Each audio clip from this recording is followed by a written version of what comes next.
All right, so Redsec is out in the wild. Shadow drop happened. We got the Battlefield Battle Royale. As of this going live, we'll be in day 2, but as of recording this, we're just concluding about 7 to 8 hours of playtime or something like that. I wanted to put ideas to commentary while the iron was hot, per se. Just some initial unfiltered thoughts on the mode, what I liked, what I didn't, and what I think Redsec needs to do in order to not only succeed, but to become a lasting mainstay of the genre. Drop your thoughts as we go along, drop a like if you enjoy the video, and do me a huge favor, hit that subscribe button. We've got so much still to talk about and discuss with Redsec, Battlefield 6, Arc Raiders with its launch tomorrow, and much more over the coming weeks.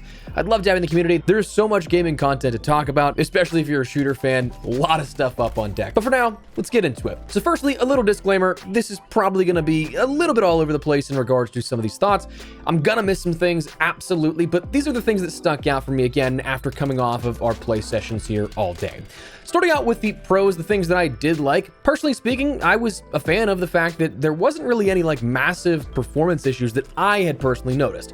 I'm not denying that they did exist, but I think for the most part, I didn't see most of who I was able to see have any major issues when it came to the launch overall. Like launching a brand new pillar, a standalone pillar of the game that's free to play to the masses all on one day, one singular launch time. It could have been way worse, and I think we've seen way worse across the industry so many times in the last couple of years.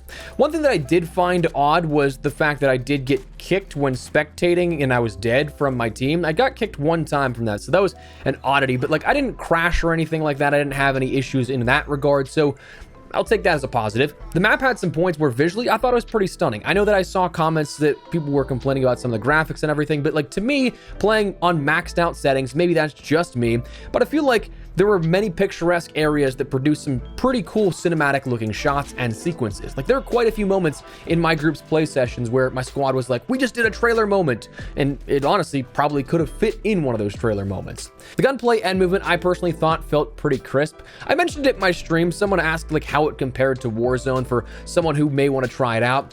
I think the best way that I can kind of think about explaining this is how there used to be that divide between Call of Duty mechanics in Modern Warfare and Black Ops games. Like if you remember that, if Warzone feels like it does now, it's almost like the Omni movement kind of like rounds out or smooths off some of those specific elements that are like fringe cases or something. That I'd compare this to maybe like a Modern Warfare 2019 Warzone with this in Redsec versus like the Cold War mainline multiplayer game that was way more arcadey. So that type of dichotomy right now, I feel like Warzone distinctly feels more arcadey at this point, and this feels more rigid, more raw. Not saying that's necessarily a good or bad thing, but it feels like almost more loose and natural. Maybe it's the initial knee-jerk reaction of seeing players that are just like running and sprinting and just kind of stopping to shoot and loot up instead of just slide canceling everywhere, dolphin diving backwards off buildings and stuff like that. Maybe it's that, but I feel like right now it's a bit crisper of a movement and mechanic set. Gunplay, of course, again, felt very clean. If you played Battlefield 6, it, of course, is just the exact same thing. So it feels good, I think. Really a big fan of that. Personally speaking, I also, talking about weaponry, really like the middle ground that weaponry right now kind of presents. As in, the Warzone loadout system that we've seen in recent years, I think it's kind of diminished like the core tenet of like Battle Royale as a whole, the genre. Not just one specific game, but that being where you loot for weapons for like the first 5 minutes max maybe, and then you end up getting your custom guns. And then the rest of the game, it's more often than not, you have a loadout that's custom weapons and nothing that's part of ground loot or anything like that. Like most of the time you're just looting for plates or for ammo or anything, or maybe like a score streak. But the whole core principle of using whatever you have to your advantage that set up the entirety of Battle Royale is kind of thrown away with that sort of principled design, that it's kind of a glorified TDM match at that point. But at the same time, this is more of like a middle ground where, yes, you can utilize custom weapons, but only one at a time, and if you want to try and get a second one, you have to go out on that risk, and they're oftentimes contested, I've found, more than one time. So to have that ability to pick up some control, more than the base version of modes in the past, where whatever you picked up was what you had to deal with, but also it's one of those things that I think doesn't deter from the core principles of Battle Royale. But I also like the ground loot and the sort of chest loot that you had actually was valid because of this. Like none of the weapons are really all that terrible. Some base packages, of course, have way less recoil mitigation and such that you'll shoot and you'll be like, oh, we're gonna pretend like that aim didn't happen. probably will have those situations all the time, but for the most part, like, I feel like a lot of the weapons can go toe-to-toe with each other. The upgrade system I actually really liked, and I think is a cool feature that allows you to take those initial sort of value of weapons and then amplify it even further, letting you gain things like better optics to start, a choice between ammo capacity or control or mobility, and then one final step giving you that choice once again. It adds benefit and value to those things that, again, maybe later in games you might not find to be as advantageous, maybe less than ideal, but consciously allowing you to keep them in the fight and utilize them properly. I thought it was just like a relatively cool way to handle weaponry, in my opinion. I also thought destruction was super cool. It made for some really, again, crazy cinematic shots at some points, trailer-esque moments, but it also was nice that if somebody was, say, hiding out in a building, you could just blow that facade off and take them out. So that was always nice, and it's a new approach to Battle Royale that a lot of games probably wouldn't be able to do in that same sort of capacity. Now, some things that I was relatively neutral on. Tanks, I just don't know if I've had enough situations with them just yet. I've seen both people saying like, oh, they're no big deal, they're pretty easy to take out, which from my experience so far, the few that I did have, it did kind of seem to be that way, and they have limited ammunition unless you go to one of the resupply stations. But other than that, I mean, I've also seen the other end of the spectrum where people are like, I don't think they belong at all within Battle Royale. And if you told me any other franchise other than Battlefield, I'd probably agree with you, but because it is such an integral part to the like DNA of Battlefield, I feel like I tend to give this a pass more because it is thematically something that's always been there. Now, having seen them in a couple of situations around the map and then also actually having my team win one against it in the final zone, I don't know. Again, I think I just need a little more time to really nail down how I feel on these. The missions I thought were a bit bland in some situations, I guess is a way to put it, like the actual actions themselves. But at the same time, I did like the concept of being able to see the reward you'll get and then choose those missions on rotation that you can do and then get whatever loot comes out of that. And they're all relatively simple too. Like it awards a decent amount of XP and then loot in game for just simply doing something that's rather simple. Now, as for your cons, well, there's a couple here that definitely stand out more than others. The audio was pretty brutal and like strangely inconsistently all over the place, I found, at least to start. The first thing that I noticed in my first 4 or 5 games or so, maybe it's the same for you, but my audio settings, I think, reset themselves where I was hearing things almost completely backwards. I ended up seeing that I was on the stereo setting, which could be bugged, but I also don't think that I was on that to begin with, where when I swapped back to headphones, it was fine. Audio for a ton of stuff also seemed relatively inconsistent, whether it be footsteps, vehicles, which was actually the craziest part. Like you have these loud vehicles with giant engines in them where my squad almost got rolled up on because a vehicle came flying in with absolutely no audio cue whatsoever. Directional audio also felt inconsistent at best as well. Footsteps, again, one of those things that's questionable, but that stuff I think will be ironed out. Loot also felt like it could have been way more abundant. Like I'd find myself going into some of these large office complexes and then would find like 1 or 2 chests every 5 or 6 rooms or so. And I feel like that makes early game a bit of a drag and puts players at a disadvantage. I think that I'd like to see in those types of dense areas at least a chest per room, especially in those hotter drops to make early fights or even regains later fairer. Because like if you end up landing and somebody finds a chest and you have to run through 4 different rooms to try and find a gun to challenge them with as they're chasing you down, you're gonna die. Like there's just no other way about that. Not to mention armor. I felt like it was probably, I don't know, like an 80-20 situation where 80% of the time I was struggling to find even just a singular piece of armor to end up plating up and getting some health back. But then that other 20%, like I'd just have out of nowhere, like full 6 plates or whatever as you can have as your max, and I'm just like, where did these even come from? So like I would like to see that a better distribution of all of that and hopefully a bit more abundantly. The TTK was also something that I'm not entirely sure of. Again, I felt like it was a little fast at times, but also other times it felt like it was fine on both the giving and receiving ends of that. But yeah, I think that one might just take a little more time to like kind of iron out some full thoughts on it. But then I think another thing that comes down to like more later game stuff is what keeps you coming back for more? Like what makes wins exciting? Why do you keep dropping in order to win?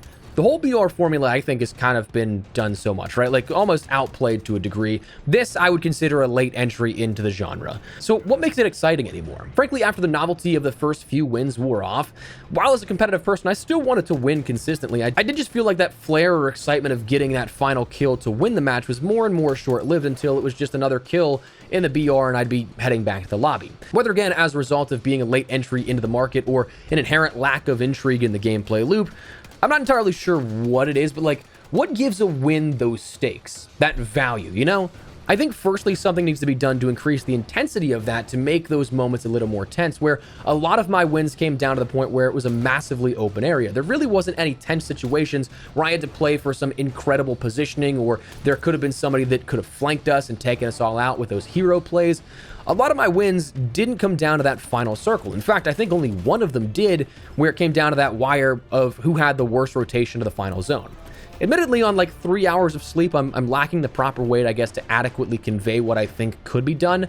Just kind of drawing a blank on that right now, but I think if we could increase those stakes a little bit, it would make for a bit more of addicting gameplay. And perhaps it's just me, like, kind of compounding on that, but I saw a discussion on this as simple as like a rank icon or something. Like, I'm not saying we need to have a full-on win progression track system that you get cosmetics or different items or stuff in-game for X amount of wins as you go through a season. I mean, I wouldn't say no to that idea. I think that'd be really cool. But I'd absolutely grind out even just like a seasonal wins camo, a dog tag, a badge, or even a rank emblem if it meant I had something to feel like there's some value in putting in that time and work into winning that many times with my squad. Something as simple as like a rank icon, I think, like Blackout, you had the prestige icons you could grind prestiges for, or how H1Z1 way back in the day, dating myself a little bit here at this one, you'd have bronze to royalty ranks, where those ranks were based on win your top 10 performances, but eventually after you got 10 wins in that sort of column for your wins and you got into royalty, your rank beyond that, your sub rank or like rank within that royalty rank, was dependent on kill performance in those, where your top 10 matches basically dictated your rank plus the spot in that system. So it was a grind and it was addicting as all hell. Even something like that, independent of other factors or progression, I think that'd be really cool and add value to each and every attempted victory. But all in all, personally speaking, as a general perspective on my thoughts on the mode here, I'll be honest, I did not have much interest in this going in. That's just me playing Battle Royale games to death over the last 10 plus years. Like, for context, I played the original Arma mods way back in the day, the earliest seasons of H1Z1. Hell, I even had the Player Unknown set in PUBG that was so rare that it boomed at one point over like $1,000 for each set that I had in my inventory because I did work with Bluehole and the PUBG team before the launch of the game. Actually helped pay for one of my PCs back in the day, funny enough. But like, long story short, I've played just about every Battle Royale there has been in the last 10 plus years that it's just doesn't really hit the same for me anymore. And that's fine. Like, I'm just burnt out on it.